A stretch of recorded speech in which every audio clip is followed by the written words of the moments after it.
Thank you for watching the following presentation for the first 278th Street Corridor Study Public Meeting Open House.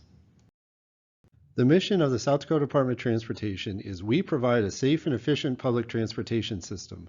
Additional information on the DOT's mission and vision is provided on their website at dot.sd.gov. The purpose of today's meeting is to introduce the study, provide study background information highlighting study components and planning efforts completed to date, present findings from a traffic impact study completed for the planned men's correctional facility, present the draft purpose need for a potential 278th Street Corridor transportation project, and gather public and stakeholder feedback. Your input will aid the study team in refining concepts and identifying preliminary recommendations as part of the study's next steps. The following 4 slides introduce the study, highlighting the study website, study area, study objectives, and schedule. The study website is located at www.278thstreetstudy.com. It will be updated throughout the course of the study with announcements, meeting materials, and deliverables. Everything being presented at this public meeting open house is available on the study website, which includes the informational handout, display boards, a recording of this presentation, and the opportunity to submit comments or questions to the study team. The study area is located in the northern half of Lincoln County and generally extends from 278th Street southward to US Highway 18 and from I-29 eastward to South Dakota Highway 11.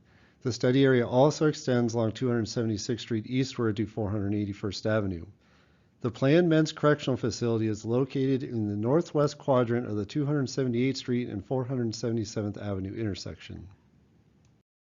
The primary objective of this study is to develop a plan that identifies the necessary transportation infrastructure improvements and implementation timeline to address transportation needs generated by the planned men's correctional facility.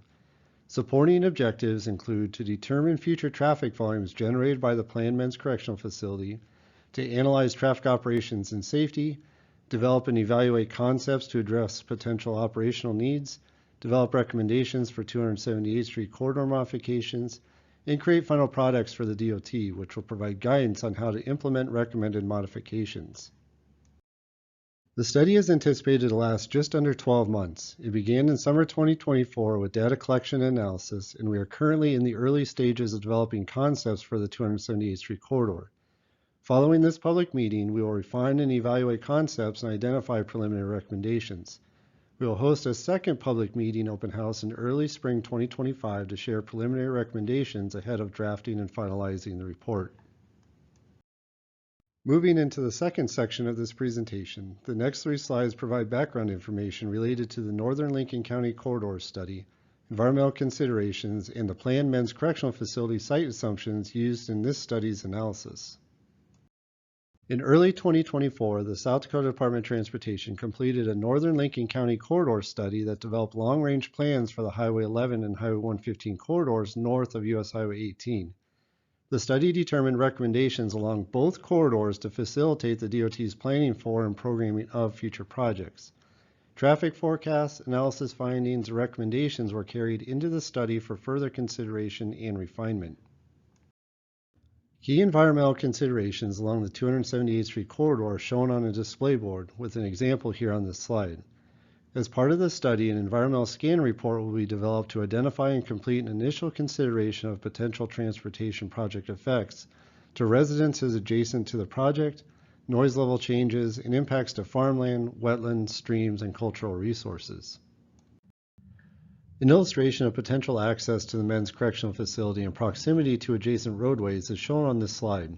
With regard to the study's traffic analysis, the study assumes that the vast majority of site traffic will access 278th Street, likely through 2 driveway access points. One driveway will access public and employee parking, and the other will facilitate state vehicle parking, transports, and shipments. Opening date for the facility is anticipated for year 2029, and the study reflects full build-out of the facility with regard to staffing and traffic traveling to and from the site. Section 3 of this presentation provides an overview of the traffic impact study completed for the planned men's correctional facility. These slides include highlights from the traffic forecasting process, estimation of site-generated traffic, and findings from the traffic operations analysis. This information will generally be high level, so please see the open house display boards for additional details. When conducting the traffic impact study, the study team focused on 3 sets of traffic volumes. Background traffic volumes reflect anticipated general traffic growth on area roadways regardless of whether the correctional facility is constructed. Site-generated traffic is the new traffic generated by the planned men's correctional facility. This traffic is in addition to the background traffic growth. Build condition traffic is a combination of background traffic growth and site-generated traffic and reflects a total future year traffic volume. When identifying necessary improvements for future transportation projects, traffic analyses generally focus on these build condition traffic volumes. Background traffic forecasts were developed using a variety of sources. First, traffic counts were collected at intersections along roadway segments to establish current volume levels and traffic patterns throughout the study area. From there, we identified traffic growth factors to project volumes to future years using planning data from the Sioux Falls Metropolitan Planning Organization Travel Demand Model, South Dakota Department of Transportation derived growth factors, city and county comprehensive plans, and previous studies.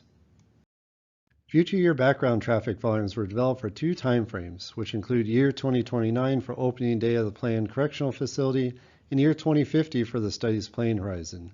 The traffic volumes reflect a typical weekday and include daily segment volumes and intersection turning movement volumes for morning and afternoon peak hours. It was found that background traffic is expected to grow between 3.5% and 4% annually on the Highway 115 and Highway 11 corridors within the study area. On Highway 115 between 276th Street and 278th Street, the existing daily volumes of approximately 3,000 vehicles per day are expected to increase to 3,500 vehicles per day by 2029 and 5,500 vehicles per day by 2050. On Highway 11, the growth is projected to be a little quicker, increasing from approximately 3,200 vehicles per day today to 3,800 vehicles per day by 2029 and 6,000 vehicles per day by 2050. On county highways, the rate of increase is slightly less, with estimated growth between 2.5% to 3% annually. The example on this screen shows existing daily volumes of approximately 2,100 on 276th Street between Highway 115 and Highway 11, and volumes increasing to 2,500 vehicles per day by 2029 and 3,600 by 2050. We expect minimal background traffic growth on 278th Street as future development in the immediate area will be the primary driver for traffic increases on the corridor. Currently, daily volumes are less than 150 vehicles per day. Without any notable development in the area, the 2029 and 2050 forecasts reflect minimal growth compared to other area roadways, with future year traffic volumes expected to be just a few hundred vehicles. The second set of volumes developed during the traffic forecasting process estimates how much traffic the planned men's correctional facility is going to generate. The South Dakota Department of Corrections identified several primary generators of traffic for the facility, which includes 2 shifts of security staff, 1 shift of non-security staff, vendors and contractors, volunteers, visitors, transports, and pheasant land industries. Using those generators, the South Dakota Department of Corrections estimated that the planned men's correctional facility would generate approximately 926 vehicular trips per day, which equates to 463 trips to the facility and 463 trips from the facility. From a planning level perspective, it can be concluded that the planned men's correctional facility will add approximately 1,000 vehicles to the area roadway network on a typical weekday. The study team then estimated the site-generated trips in both the morning and afternoon peak hours. To account for uncertainty with shift times and shift overlap, the study team used a conservative approach that assumes both the security and non-security staff shift changes occur during the morning and afternoon peak hours. In the morning peak hour, a total of 356 trips are estimated to travel to and from the facility, with the majority of those arriving at the facility ahead of the daytime shifts. In the afternoon peak hour, a total of 365 trips are estimated to and from the facility, with most of those departing the facility at the conclusion of the daytime shifts. The traffic assignment process then addresses the question of where is the planned men's correctional facility traffic coming from and going to by assigning site-generated trip volumes to the existing roadway network. This assignment process incorporated a number of considerations, such as current traffic patterns on the study area roadway network, findings from an origin-destination analysis of the existing prison traffic, proximities of surrounding communities, and connectivity of paved roadways versus township gravel roadways in the area. And as part of the assignment process, 3 traffic scenarios were created to account for a variety of traffic patterns, such as whether the correctional facility traffic heads west to Highway 115 or east to Highway 11, or a combination of the two. By creating these 3 scenarios, it allows the study team to assess traffic-related impacts for varying levels of traffic flow and different traffic patterns. Scenario 1, which is shown on this slide, assumes all site-generated trips travel to and from Highway 115 to the west before dispersing throughout the study area via Highway 115. Scenario 2 assumes all site-generated trips travel to and from Highway 11 to the east before dispersing throughout the study area via Highway 11. And finally, Scenario 3 incorporates route choice into the assignment process. While Scenarios 1 and 2 are all or nothing type scenarios for travel to and from Highway 115 and Highway 11, Scenario 3 estimates that approximately 60% of the planned men's correctional facility traffic will travel to and from Highway 115 to the west, and 40% will travel to and from Highway 11 to the east. The third and final set of traffic volumes developed during the forecasting process is the build condition traffic volumes, which combines the background traffic with the planned men's correctional facility site-generated traffic. The 3 build condition scenarios reflect correctional facility traffic patterns where site traffic travels to and from Highway 115, Highway 11, or both Highway 115 and Highway 11. The second component of the traffic impact study is the traffic operations analysis. Analysis years include year 2029 for the planned men's correctional facility opening day and a year 2050 planning horizon. AM and PM peak hour traffic volumes were analyzed for both years. The analysis considers a no-build condition which analyzes the general traffic growth accounted for in the background traffic volumes. The no-build condition does not include the planned correctional facility. The analysis also considers a build condition which accounts for and incorporates the planned correctional facility. The build condition reflects build scenarios 1, 2, and 3 that were introduced in the previous slide. A primary objective of the traffic operations analysis is to identify future transportation needs at the study's analysis intersections. By analyzing no-build and build conditions for years 2029 and 2050, the operations analysis also helps identify improvements to address those needs in future project timelines. For this study, the traffic operations analysis focuses on 17 intersections. Using standard analysis methods based on state and national guidance, the operations analysis identifies transportation needs for new turn lanes, potential changes to intersection traffic control, and where applicable, timeframes for intersection traffic signals. The following series of slides summarize the identified transportation needs throughout the study area. To begin, analysis findings for the 2029 no-build condition, which reflects 5 years of traffic growth and no correctional facility, identify new turn lane needs at the 276th Street intersections with Highway 115 and Highway 11. At the Highway 115 and 276th Street intersection, increasing traffic volumes were found to warrant the addition of northbound and southbound left turn lanes and a southbound right turn lane. Similarly, at the Highway 11 and 276th Street intersection, increasing traffic volumes warrant a new southbound right turn lane. In the 2029 opening day build condition, build scenarios 1, 2, and 3 identified intersection improvement needs along the 278th Street corridor due to the addition of correctional facility traffic. These needs are in addition to the 276th Street intersection turn lanes previously identified in the 2029 no-build condition. For build scenario 1, where all correctional facility traffic travels to and from Highway 115 to the west, improvement needs were identified at 278th Street intersections. At the Highway 115 and 278th Street intersection, northbound and southbound left turn lanes are warranted by the combination of background traffic growth and the addition of correctional facility traffic turning to 278th Street. Similarly, an eastbound left turn lane is warranted at the planned correctional facility driveway access points to assist left turning movements into the facility. For build scenario 2, where correctional facility traffic primarily travels to and from Highway 11 to the east, a westbound right turn lane was warranted at the planned correctional facility site driveways for traffic turning into the correctional facility from the east. At the Highway 11 and 278th Street intersection, northbound and southbound left turn lanes and the southbound right turn lane were warranted due to the combination of background traffic growth and addition of correctional facility traffic turning from Highway 11 to 278th Street. And for build scenario 3, where site traffic travels to and from Highway 115 and Highway 11, Warranted turn lanes reflect a combination of those already identified in build scenarios 1 and 2 at the following intersections. Northbound and southbound left turn lanes are warranted at the Highway 115 and 278th Street intersection, and the eastbound left turn lane is warranted at the correctional facility driveway access points. To the east, at the Highway 11 and 278th Street intersection, northbound and southbound left turn lanes and a southbound right turn lane are also warranted. Moving forward to the 2050 plan horizon, the 2050 no-build condition reflects approximately 25 years of general traffic growth and no correctional facility. As expected, strong traffic growth in northern Lincoln County leads to improvement needs at 7 intersections throughout the study area. These needs range from additional turn lanes to a change in intersection type and support recommendations presented in previous studies for the I-29, Highway 115, and Highway 11 corridors.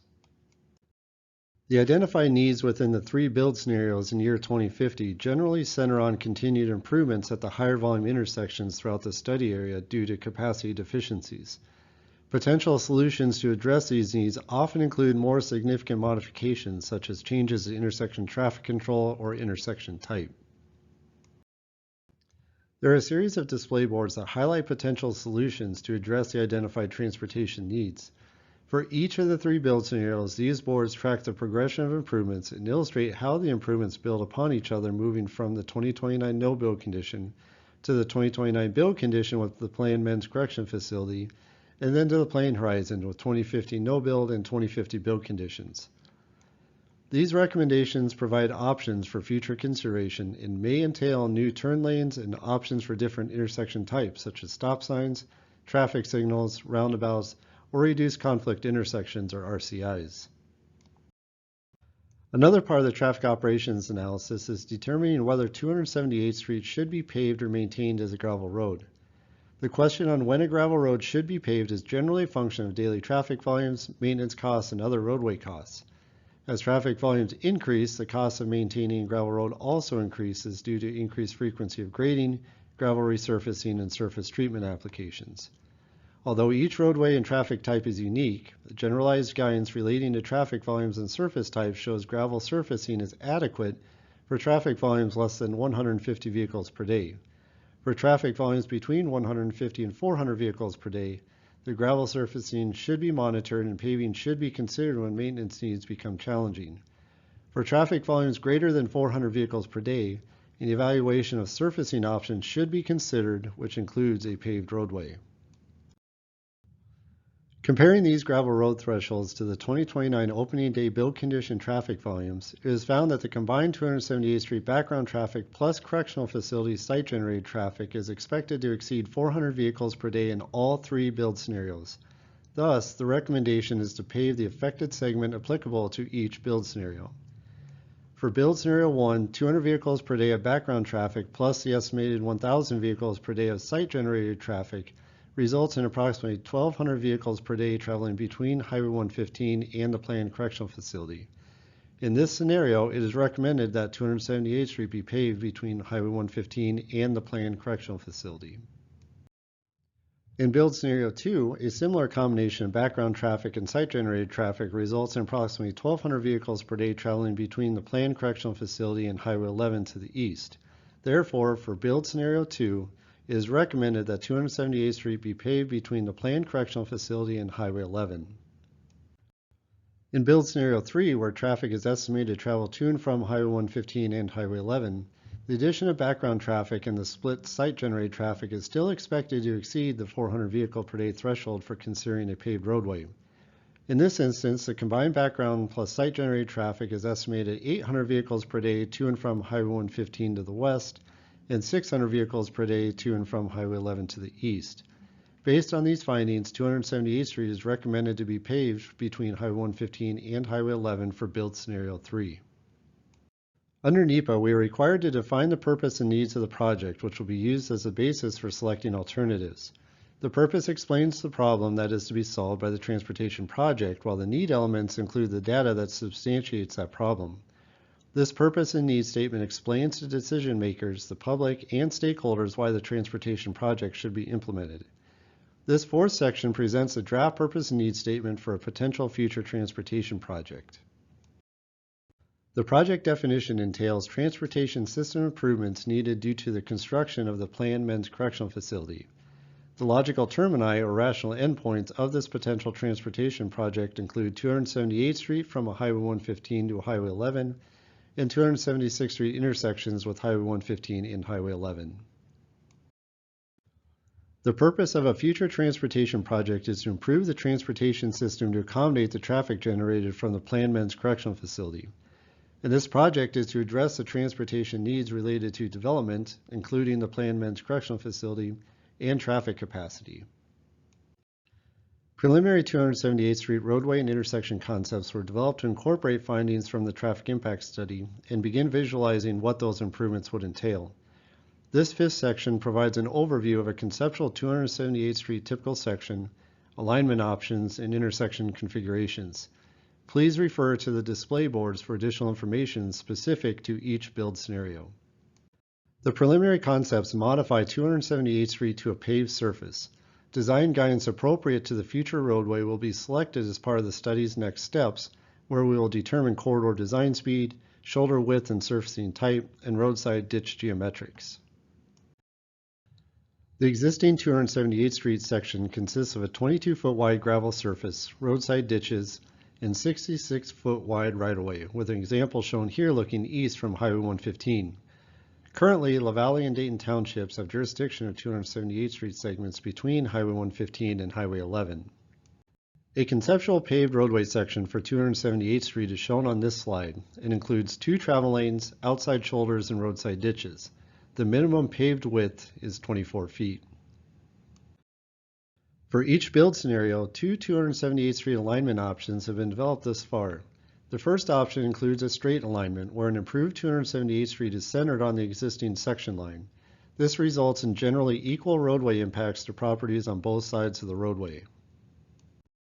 A second alignment option reflects a curved alignment, where 278th Street is shifted away from the existing farmsteads, commercial sites, and utilities, so roadway impacts are on the opposite side of the roadway from developed properties. 278th Street would have gentle horizontal curves to facilitate these shifts. It is important to note that in this option, a horizontal shift in alignment will increase the separation between existing buildings and the 278th Street roadway compared to the existing condition. The Build Scenario 3 graphic shown on this slide highlights 2 horizontal shifts adjacent to existing developed properties between 475th Avenue and 476th Avenue. Preliminary conceptual layouts have also been developed for 278th Street intersections with Highway 115, the planned correctional facility driveways, and Highway 11. Traffic impact study recommendations for intersection lane configurations and traffic control in Build Scenario 3 are shown on this slide as an example. Again, please refer to the conceptual layout boards for traffic impact study intersection recommendations specific to Build Scenarios 1, 2, and 3. And finally, before we conclude the presentation, we'd like to emphasize that we are looking for your input to aid the study team in refining and evaluating conceptual layouts for the 278th Street corridor. Examples of what we are looking for include answering the following questions. What are your top transportation concerns within the study area? Do the 278th Street concepts adequately address the identified transportation needs? Or are there other important transportation needs that haven't been considered by the draft purpose and needs statement? There are several methods to provide feedback, including submitting a comment card during or after the public meeting open house, providing comments to a markup map, or submitting comments through the study website or directly to one of the study contacts. The main thing is now is the time to let us know your thoughts on the needed 278th Street transportation improvements before we begin refining and evaluating concepts and developing preliminary recommendations. And with that, we'd like to thank you for your interest in the 278th Street corridor study. We'd appreciate comments by Tuesday, January 21st to allow the study team to move efficiently into the next steps of the study. We'll be back in a few months to present refined concepts, evaluation findings, and preliminary recommendations for your review and feedback. If you have any questions, please feel free to reach out to the study contacts, Steve Graham with the South Dakota Department of Transportation, or John Wigan with HDR, or submit a question through the study website at www.278thstreetstudy.com. Thank you.